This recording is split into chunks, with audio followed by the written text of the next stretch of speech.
ఇటీవల అమెరికాను అధిగమించి బంగ్లాదేశ్కు రెండవ అతిపెద్ద వాణిజ్య భాగస్వామిగా ఏ దేశం అవతరించింది? ఆన్సర్ భారతదేశం. న్యూఢిల్లీలో జరగనున్న బ్రిక్స్ సమ్మిట్ 2026కు ఏ రష్యా అధ్యక్షుడు హాజరు కానున్నారు? Vladimir Putin.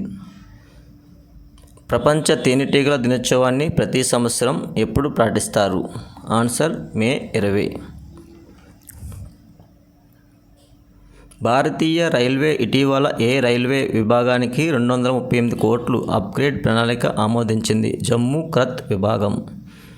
క్రింది రాష్ట్రాల్లో గంగమ్మ జాతర ఉత్సవం 2026 ఏ రాష్ట్రంలో జరిగింది? ఆంధ్రప్రదేశ్. భారతదేశపు మొట్టమొదటి సమీకృత కింది దేశాలలో ఐక్యరాజ్యసమితి అటవీ వేదిక యొక్క 21వ సమావేశం ఏ దేశంలో జరిగింది? Answer America. భారతీయ కంప్యూటర్ శాస్త్రవేత్త మనీంద్ర అగర్వాల్ ఇటీవల ఏ ప్రతిష్టాత్మక శాస్త్రీయ సంస్థకు ఫెలోగా ఎన్నికయ్యారు? Royal society.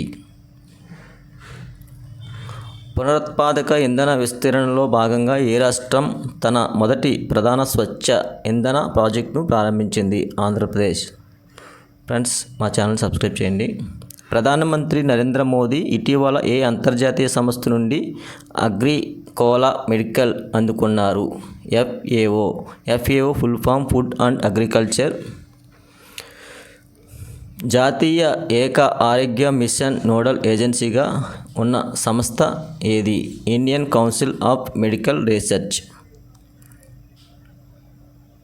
బార్దా వన్యప్రాణుల అభయ అరణ్యం ఏ రాష్ట్రంలో ఉంది? ఆన్సర్ గుజరాత్. ఫ్రెండ్స్, మా ఛానల్ సబ్స్క్రైబ్ చేయండి. అలాగే వాట్సాప్ ఛానల్ ఫాలో అవ్వండి. Thank you.